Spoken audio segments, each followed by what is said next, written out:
റോഡൊക്കെ നല്ല ഉയരത്തിൽ മണൽ വന്നിട്ട് മൂടിയിരിക്കുകയാണ് കേട്ടോ. അപ്പോൾ ഭയങ്കരമായിട്ട് മൂടിപ്പോയിരിക്കുക മണൽ വന്നിട്ട്. ഹായ് നമസ്കാരം, വ്ളോഗേട്ടനാണ്. വീണ്ടും വാടാനപ്പള്ളിയിലാണ്. വാടാനപ്പള്ളി ഗണേശമംഗലം ബീച്ച്, ഫസൽ നഗർ ആ ഒരു പ്രദേശത്താണ് കേട്ടോ ഉള്ളത്. അപ്പോൾ ഇവിടുത്തെ ഒരു കാഴ്ച കാണിക്കാൻ വേണ്ടി തന്നെ വന്നതാണ്. കാരണം അന്ന് നമ്മൾ വരുമ്പോൾ ഇവിടെ അതിഭയങ്കരമായിട്ടുള്ള കടലാക്രമണം, കടലേറ്റം നടന്നുകൊണ്ടിരിക്കുകയായിരുന്നു. റോഡുകളെല്ലാം തകർന്ന് വീടുകളിലേക്കെല്ലാം വെള്ളം കയറുന്നൊരവസ്ഥയായിരുന്നു. എന്നാൽ ഇന്നല്ല, കുറച്ച് നാളായിട്ട് തികച്ചും വ്യത്യസ്തമായിട്ട് ആ സ്ഥലങ്ങളെല്ലാം മണലിട്ട് നികത്തിക്കൊണ്ടിരിക്കുക. കടൽ തന്നെ മണലിട്ട് മൂടിക്കൊണ്ടിരിക്കുകയാണ്. ഇവിടെയെല്ലാം നമുക്ക് കണ്ടാലറിയാം. ഈ കടൽ ഭിത്തി നമ്മൾ കാണിച്ചിട്ടുണ്ടായിരുന്നു. ഈ കടൽ ഭിത്തിയുടെ ഇപ്പുറം ഇവിടെയെല്ലാം കടലായിരുന്നു.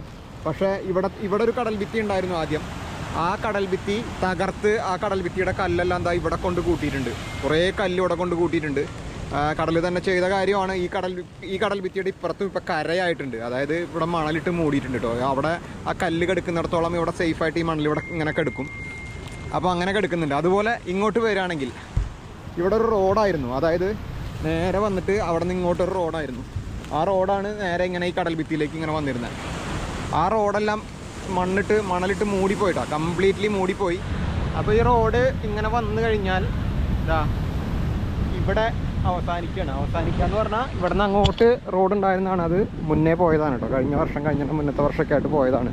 അതിന് ശേഷം കടൽ ഭിത്തി ഉണ്ടാക്കിയതാണ് ഈ കാണുന്നത്. അങ്ങോട്ട് നോക്കിക്കഴിഞ്ഞാൽ അവിടെ ഉണ്ടായിരുന്ന ആ കടൽ ഭിത്തി ഒരു കഷ്ണം അവിടെ നിന്നിരുന്നത് പോയി. അപ്പോൾ അതുകൊണ്ട് തന്നെ അവിടേക്ക് നന്നായിട്ട് കടൽ കയറുന്നുണ്ട്. നല്ല ഹൈറ്റിൽ മണലിട്ട് മൂടിപ്പോയിട്ടുണ്ട്. അതുപോലെ ഇവിടെ ഉണ്ടായിരുന്ന കടൽ ഭിത്തി വൈപ്പ് ഔട്ടായത് പോയി. പക്ഷേ ഇവിടെ നിന്ന് ഇങ്ങോട്ട് വന്നാൽ ഇവിടെ ഒരു ബോർഡർ പോലെ ഉണ്ടായിരുന്നു. ഇവിടെ കരയുണ്ടായിരുന്നു. അവിടെയൊക്കെ നല്ല രീതിയിൽ വെളുത്ത മണലിട്ട് മൂടിപ്പോയി. ആ റോഡ് കാണാനേ ഇല്ല കേട്ടോ. റോഡിൻ്റെ മുകളിൽ നല്ല ഹൈറ്റിൽ മണ്ണ് വന്നിട്ടുണ്ട്, മണൽ മൂടിയിട്ടുണ്ട് കേട്ടോ. ഇവിടെ റോഡ് കാണണമെങ്കിൽ നമ്മൾ നല്ല രീതിയിൽ കുഴിച്ച് നോക്കേണ്ടി വരും. അത്രയും ഹൈറ്റിൽ ഇവിടെ മണൽ കയറിയിട്ടുണ്ട്. ഇവിടെ നിന്ന് ഇങ്ങനെ നടന്നു വരുമ്പോൾ നമുക്ക് കാണാം ഇവിടെയൊക്കെ കണ്ടാൽ മനസ്സിലാവാത്ത രീതിയിൽ മണൽ കയറിയിട്ടാണ്. അതിഭയങ്കരമായിട്ട് കടലാക്രമണം, ഇവിടെ കടലേറ്റം നടന്നിരുന്നു. ഇവിടെയാണ് താൽക്കാലികമായിട്ട് കുറച്ച് നാൾ മുന്നേ 3-4 ലക്ഷം രൂപ മുടക്കിയിട്ട് കടൽ ഭിത്തി ഉണ്ടാക്കി എന്ന് പറഞ്ഞിട്ട് ഞാൻ വീഡിയോ കാണിച്ചിരുന്നില്ലേ.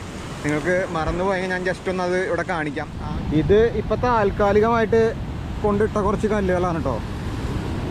ഒരു 15 മീറ്റർ ദൂരം ഒരു താൽക്കാലിക കടൽ ഭിത്തി പോലെ ഒരാഴ്ച മുന്നിട്ടുള്ളൊരു സംഭവമാണ്. പക്ഷേ ഇതുകൊണ്ടൊന്നും ഇവിടെ നിൽക്കുന്നുള്ളത് തോന്നുന്നില്ല. അവിടം വരെ ഇപ്പോൾ ഉണ്ടായിരുന്നു. അത് പുതുതായിട്ട് റീടാറിങ് ചെയ്തതുമാണ്. പക്ഷേ അതെല്ലാം ഇപ്പോൾ പോയി കംപ്ലീറ്റ്ലി. അവിടം വരെയൊക്കെ ഇത് കണ്ടാൽ അറിയാം, നല്ല റോഡാണ്. അതായത് ഒരുപാട് വർഷം പഴക്കമുള്ള റോഡാണ്. ആ ഒരു സ്ഥലമാണിത്. ആ ഒരു സ്ഥലത്തിൻ്റെ ഇപ്പുറത്ത് അവിടെ എന്തായിരുന്നു അന്നത്തെ അവസ്ഥ എന്നുള്ളത് നമ്മൾ കണ്ടതല്ലേ. അപ്പോൾ അതൊക്കെ മാറിയതാ. റോഡ് ഇവിടെ കാണുന്നുണ്ട് കേട്ടോ. ഇവിടെ കുറച്ച് റോഡ് കാണാം. കറുത്ത റോഡ് ഇവിടെ കാണാം. ഇവിടെ നിന്ന് അങ്ങോട്ട് നോക്കിക്കഴിഞ്ഞാൽ റോഡേ ഇല്ല, എല്ലാം മൂടിപ്പോയിരിക്കുകയാണ്. ഇവിടെ നിന്ന് അങ്ങോട്ട് നോക്കിയാലും റോഡില്ല, കംപ്ലീറ്റ് മൂടിപ്പോയി. ഈ കടൽ ഭിത്തിയുടെ കല്ലുകൾ കുറേ പോയി അങ്ങോട്ട് പോയിട്ടുണ്ട്. കുറേയൊക്കെ അപ്പം മൂടിപ്പോയി, മണ്ണ് വന്ന് മൂടിപ്പോയിട്ടുണ്ട് കേട്ടോ. അതുപോലെ ഈ ഒരു സംഭവമൊക്കെ നമ്മൾ കാണിച്ച അന്നൊരു സ്കെലട്ടൺ പോലെ നിൽക്കുന്ന ഒരു സംഭവം, ഒരു ഹോം സ്റ്റേ ഉണ്ടാക്കാനുള്ളൊരു പരിപാടിയായിരുന്നു. പക്ഷേ അതിൻ്റെ ഇടയിൽ വെച്ചിട്ട് കടലാക്രമണത്തിൽ തകർന്നു പോയൊരു സംഭവമാണ്. അതുപോലെ ഈ റോഡ്, ഈ വീടുകൾ, ഇതൊക്കെ കാണിച്ചാൽ ഇവിടെ റോഡുണ്ടായിരുന്നു. ആ റോഡൊക്കെ നല്ല ഉയരത്തിൽ മണൽ വന്നിട്ട് മൂടിയിരിക്കുകയാണ് കേട്ടോ. അപ്പോൾ ഭയങ്കരമായിട്ട് മൂടിപ്പോയിരിക്കുക മണൽ വന്നിട്ട്. ഇതിലിപ്പോൾ സഞ്ചാരയോഗ്യമല്ലാതായി. ശരി, വാഹനങ്ങൾക്കൊന്നും സഞ്ചരിക്കാൻ പറ്റാതെ നടന്ന് തന്നെ പോകേണ്ടി വരും. അതുപോലത്തെ ഒരു അവസ്ഥയായിട്ട് മാറിയിട്ട് അവിടെ.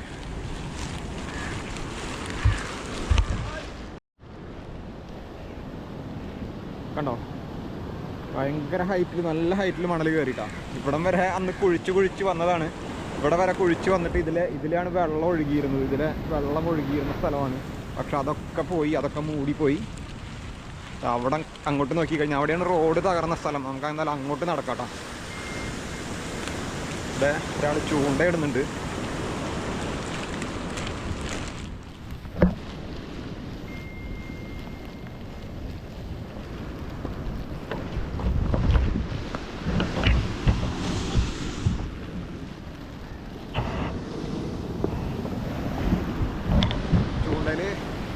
ഏട്ടാ കിട്ടിക്കൊണ്ടിരിക്കുന്നത് ഏട്ടാ.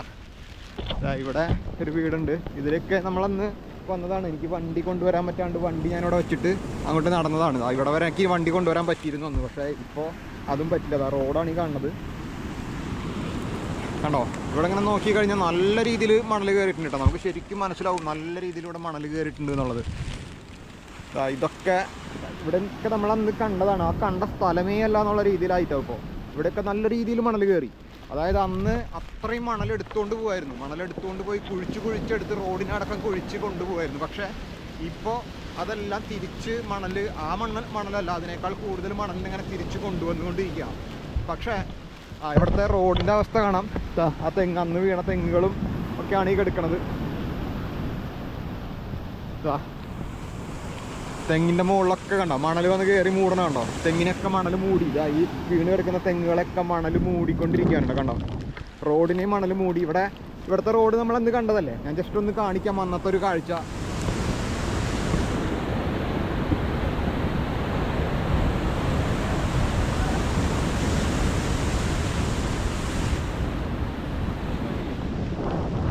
നല്ല രീതിയിൽ മണൽ മൂടി. ആ റോഡില്ലാണ്ടായി.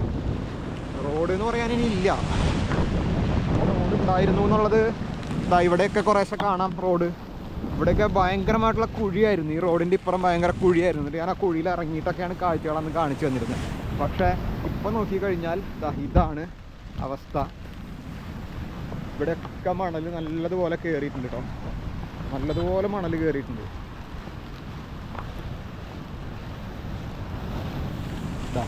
ഇവിടെ നിന്ന് അങ്ങോട്ട് കയറിയിട്ടില്ല. ഇവിടെ നിന്ന് അങ്ങോട്ട് ഇവിടെയൊക്കെ മണൽ കയറി തൂർന്നിട്ടുണ്ട്. കുഴിയൊക്കെ നികന്ന് പോയിട്ടുണ്ട്.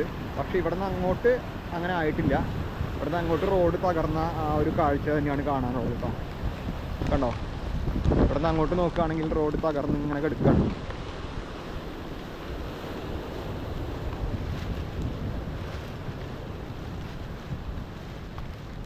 ഇനി ഇവിടെ നിന്ന് അങ്ങോട്ട് വടക്ക് ഭാഗത്തേക്ക്, അവിടെ നിന്ന് അങ്ങോട്ട് വടക്ക് ഭാഗത്തേക്ക് വലിയ പ്രശ്നമില്ല. റോഡ് തകർന്നിട്ടില്ല.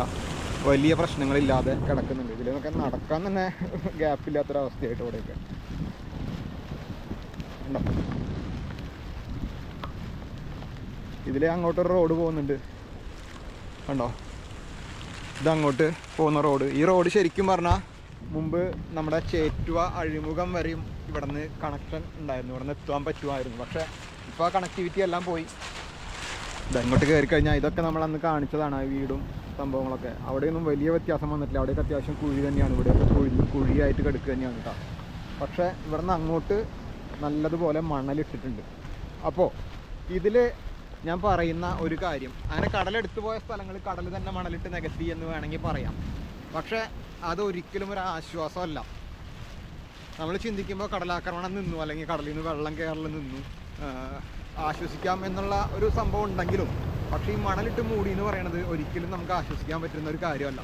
കാരണം എന്താണെന്നറിയോ, ഈ മണലിട്ട് മൂടിയ സ്ഥലങ്ങളെല്ലാം തന്നെ അധികം താമസിയാതെ കടൽ തന്നെ എടുത്തുകൊണ്ട് പോകും. ആ മണലെല്ലാം എടുത്തുകൊണ്ട് പോകും. ആ മണൽ മാത്രമല്ല, ആ മണൽ എടുത്തുകൊണ്ട് പോകുന്നതിൻ്റെ കൂടെ അതിൻ്റെ അടിയിൽ സ്വാഭാവികമായിട്ട് ഇവിടെ ഉണ്ടായിരുന്ന മണ്ണും റോഡും അതുപോലെ ഇവിടെ ഉണ്ടായിരുന്ന മൊത്തത്തിലുള്ള കരയും കൂടി അങ്ങ് എടുത്തുകൊണ്ട് പോകും. അതായത് ഇത് കടൽ സ്ഥിരമായിട്ട് ചെയ്യുന്നൊരു കാര്യമാണ്. അതായത് കടൽ കുറേ മണൽ കൊണ്ട് മൂടും. എന്നിട്ട് ആ മണൽ എടുക്കുന്നതിൻ്റെ കൂടെ തന്നെ ഇതും കൂടെ എടുത്തുകൊണ്ട് പോകും. അതായത് മൊത്തം കരയും കൂടെ എടുത്തുകൊണ്ട് പോകും. ഇത് ഞാൻ ഇത്ര ആധികാരികമായിട്ട് അല്ലെങ്കിൽ ഇത്രയും ഉറപ്പോടുകൂടി അങ്ങനെ നടക്കുമെന്ന് പറയാൻ കാരണം എന്താ അറിയോ, ഞാനിത് ഇന്നും ഇന്നലെയും കാണാൻ തുടങ്ങിയതല്ല.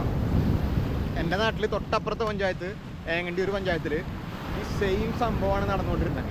അതായത് കടലിങ്ങനെ കയറി വരും. ആദ്യം വെള്ളം ആയിരിക്കും കയറി വരിക. വെള്ളം ഒഴുകി അന്ന് എൻ്റെ വീട്ടിലേക്ക് അടക്കം വെള്ളം വന്നിരുന്നു. നല്ലതുപോലെ 1-2 വർഷം നല്ലതുപോലെ വെള്ളം കയറിയിരുന്നു. പക്ഷെ പിന്നീട് എന്താ ഉണ്ടായെന്നറിയോ, പിന്നീട് ഇങ്ങനെ കടലിൽ നിന്ന് വെള്ളം കയറി വരൽ നിന്നു. പിന്നെ ഇതുപോലത്തെ സംഭവമായി. അതായത് ഇതുപോലെ കുഴിപ്പൻ തിരമാലകൾ വന്ന് കുറച്ച് കുഴിച്ചുകൊണ്ട് പോകും. പിന്നെ ആ സ്ഥലത്തൊക്കെ മണൽ കൊണ്ടിടും. ആ മണലിടുമ്പോൾ നമ്മൾ ആശ്വസിക്കും, ഓ രക്ഷപ്പെട്ടു. പക്ഷേ അധികം താമസിയാതെ ആ മണലങ്ങ് എടുത്തുകൊണ്ട് പോകുന്നതിൻ്റെ കൂടെ ഇതൊക്കെ കൂടെ അങ്ങ് എടുത്തുകൊണ്ട് പോകും. അതായത് ഈ റോഡും ഒക്കെ പൊളിച്ചങ്ങ് എടുത്തുകൊണ്ട് പോകും. അതിൻ്റെ കൂടെ കരയും എടുത്തുകൊണ്ട് പോകും. അത്രയും ഭാഗം പിന്നെ കടലായിട്ടങ്ങ് മാറും. അതാണ് അവിടെ സംഭവിച്ചത്. അവിടെ നിന്ന് ഇങ്ങോട്ട് കയറി വരികയാണ്. അതായത് വടക്ക് നമ്മുടെ ചേറ്റുവ അഴിമുഖം ആ പുലിമുട്ടിൻ്റെ അവിടെ നിന്ന് ഇങ്ങോട്ട് തെക്കോട്ട് കടലാക്രമണം. അതായത് ഈ ഒരു കടലെടുക്കൽ ഇങ്ങനെ കയറി ഇങ്ങോട്ട് തെക്കോട്ട് വന്നുകൊണ്ടിരിക്കുക. ആ പുലിമുട്ടിൻ്റെ ഒരു എഫക്റ്റ് ഇതിൽ തീർച്ചയായിട്ടും ഉണ്ട്.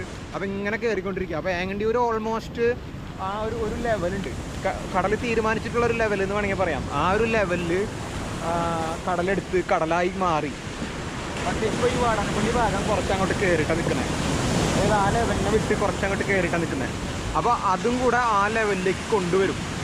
അതിനാണിപ്പോൾ ഈ ശ്രമിച്ചുകൊണ്ടിരിക്കുന്ന കടൽ. ആ ഒരു ലെവലിലേക്ക് എന്തായാലും വരും അത്. ഇവിടെ എന്തെങ്കിലും ചെയ്തിട്ടില്ലെങ്കിൽ, ഇപ്പം എന്തെങ്കിലും കടൽ ഭിത്തിയോ അങ്ങനെ എന്തെങ്കിലുമൊക്കെ ഇട്ട് കഴിഞ്ഞാൽ ചിലപ്പോൾ അത് സംരക്ഷിക്കപ്പെടാം. പക്ഷേ അതില്ലെങ്കിൽ ഇത് വീണ്ടും എടുത്തുകൊണ്ട് പോകും, ഈ റോഡ് പോവും. ഈ റോഡൊക്കെ ഏങ്ങണ്ടിയൂർ ഈ ലെവലിലുണ്ടായിരുന്ന റോഡെല്ലാം പോയല്ലോ. ഈ ലെവലിലുണ്ടായിരുന്ന റോഡ് പോയി, അതിനപ്പുറത്തുണ്ടായിരുന്ന റോഡ് പോയി, ഒക്കെ പോയി. അപ്പോൾ അതുപോലെ തന്നെ ഇവിടെയും സംഭവിക്കും. ഇവിടെ ഇതൊക്കെ എടുത്തുകൊണ്ട് പോകും, ഈ കയറ്റിയിട്ടിരിക്കുന്ന മണലെല്ലാം എടുത്തുകൊണ്ട് പോകും. ഇതൊക്കെ എടുത്തുകൊണ്ട് പോയിട്ട് മിക്കവാറും എവിടെ വരെയാണ് ആ കടലിൻ്റെ ആ ഒരു ബോർഡർ എന്ന് വെച്ചാൽ അവിടെ വരെയും ഇത് കയറി വരും. അപ്പോൾ അതാണ് ഇവിടെ സംഭവിക്കാൻ പോണത്. അല്ലാണ്ട് ഈ മണൽ തിരിച്ച് കിട്ടി അല്ലെങ്കിൽ കടൽ കയറിയത് ഇറങ്ങിപ്പോയി മണലിട്ട് മൂടി ഹൈറ്റാക്കി എന്നൊക്കെ പറഞ്ഞിട്ട് നമ്മൾ ആശ്വസിക്കാനൊന്നും പറ്റില്ല. ഒന്നാമത്തെ കേസ്, ഇവിടുത്തെ റോഡ് ഇപ്പോൾ തന്നെ സഞ്ചാരയോഗ്യമല്ലാണ്ടായി. ഇതിലൊക്കെ റോഡ് ഉണ്ടായിരുന്നു, ഇവിടെയൊക്കെ ആളുകൾക്ക് വണ്ടിയിലൊക്കെ വീടുകളിലേക്കൊക്കെ വരാൻ പറ്റിയിരുന്നു. അതൊക്കെ ഇല്ലാണ്ടായി, ഇപ്പോൾ ഇവിടെ റോഡില്ലാത്തൊരവസ്ഥയായി. ഇനി സംഭവിക്കാൻ പോകുന്നത്, ഇനിയിപ്പോൾ നമ്മൾ ഇവിടെയൊക്കെ മണൽ കുഴിച്ച് ഈ റോഡിനെ പുറത്തെടുത്താൽ തന്നെ അത് പിന്നെയും മൂടിപ്പോവും, പിന്നെയും നമ്മൾ കുഴിക്കും, പിന്നെയും മൂടിപ്പോവും, അങ്ങനെയായിട്ട് നിൽക്കും. അവസാനം അതൊക്കെ അങ്ങ് എടുത്തുകൊണ്ട് പോകും. അപ്പോൾ അതാണ് ഇവിടെ സംഭവിക്കാൻ പോണത്. അപ്പോൾ ഇതാണ് ഇപ്പോഴത്തെ വാടാനപ്പള്ളിയിലത്തെ ഒരു അവസ്ഥ. പിന്നെ ഒരു കാര്യം, മുമ്പ് നമ്മൾ ഈ റോഡിൻ്റെ അല്ലെങ്കിൽ ഈ റോഡ് തകർന്നു പോയതിൻ്റെയും ഈ സ്ഥലങ്ങളുടെയൊക്കെ വീഡിയോ ഇട്ടപ്പോൾ വാടാനപ്പള്ളി ബീച്ച് എന്ന് പറഞ്ഞപ്പോൾ ചിലരൊക്കെ പറഞ്ഞു ഇത് വാടാനപ്പള്ളി ബീച്ചല്ല, വെറുതെ ആളുകളെ തെറ്റിദ്ധരിപ്പിക്കുകയാണ്. ഞാൻ എൻ്റെ വീഡിയോയിൽ മാത്രമല്ല, വേറെ കുറേ പേര് ഇവിടെ വീഡിയോ ഒക്കെ എടുത്തിട്ടുണ്ടായിരുന്നു. അപ്പോൾ അവരുടെയൊക്കെ വീഡിയോൻ്റെ താഴെ വന്ന് ചിലർ കമൻറ്റ് ചെയ്യും ഇത് വാടാനപ്പള്ളി ബീച്ചല്ല, അത് ആളുകളെ തെറ്റിദ്ധരിപ്പിക്കരുത് എന്നൊക്കെ പറഞ്ഞു. വാടാനപ്പള്ളി ബീച്ച് എന്ന് പറഞ്ഞാൽ നിങ്ങൾ എന്താ ഉദ്ദേശിക്കുന്നത്?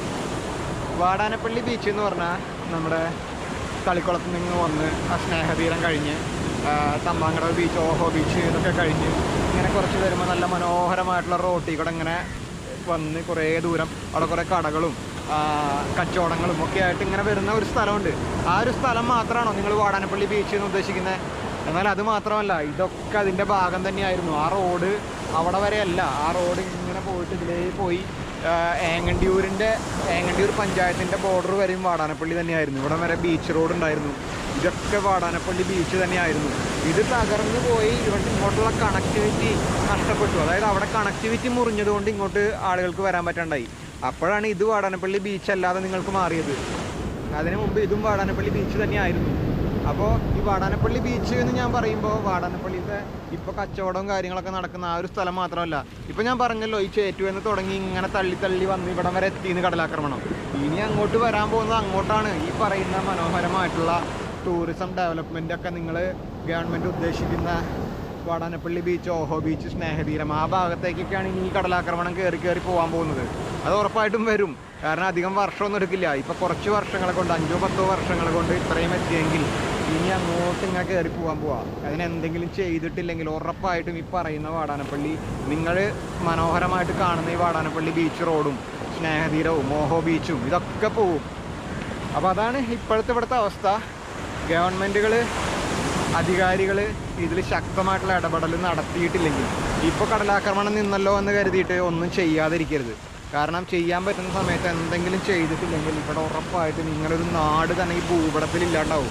കേരളത്തിൻ്റെ ഭൂപടത്തിൽ ഇങ്ങനൊരു നാട് തന്നെ ഇല്ലാതായി പോകും. അപ്പോൾ എന്തെങ്കിലും ചെയ്യാൻ പറ്റുന്ന രീതിയിൽ എന്തെങ്കിലും ചെയ്യണമെന്ന് അപേക്ഷയാണ്. അല്ലാതെ ഇത് കണ്ടു നിൽക്കാൻ വയ്യാത്തതുകൊണ്ടാണ് ഞങ്ങൾ നശിച്ചു പോകുന്നു, ഈ ഭൂപടത്തിൽ നിന്ന് ഈ നാടില്ലാതാവുന്നു, കേരളത്തിൻ്റെ ഭൂപടം ചുരുങ്ങുന്നു. അപ്പോൾ അതൊക്കെ കണ്ടു നിൽക്കാൻ വയ്യാത്തതുകൊണ്ടാണ് പറയുന്നത്. എന്തെങ്കിലും ചെയ്യണം, രക്ഷിക്കണം, അത്രേ പറയാനുള്ളൂ. അപ്പോൾ ശരി, എന്തായാലും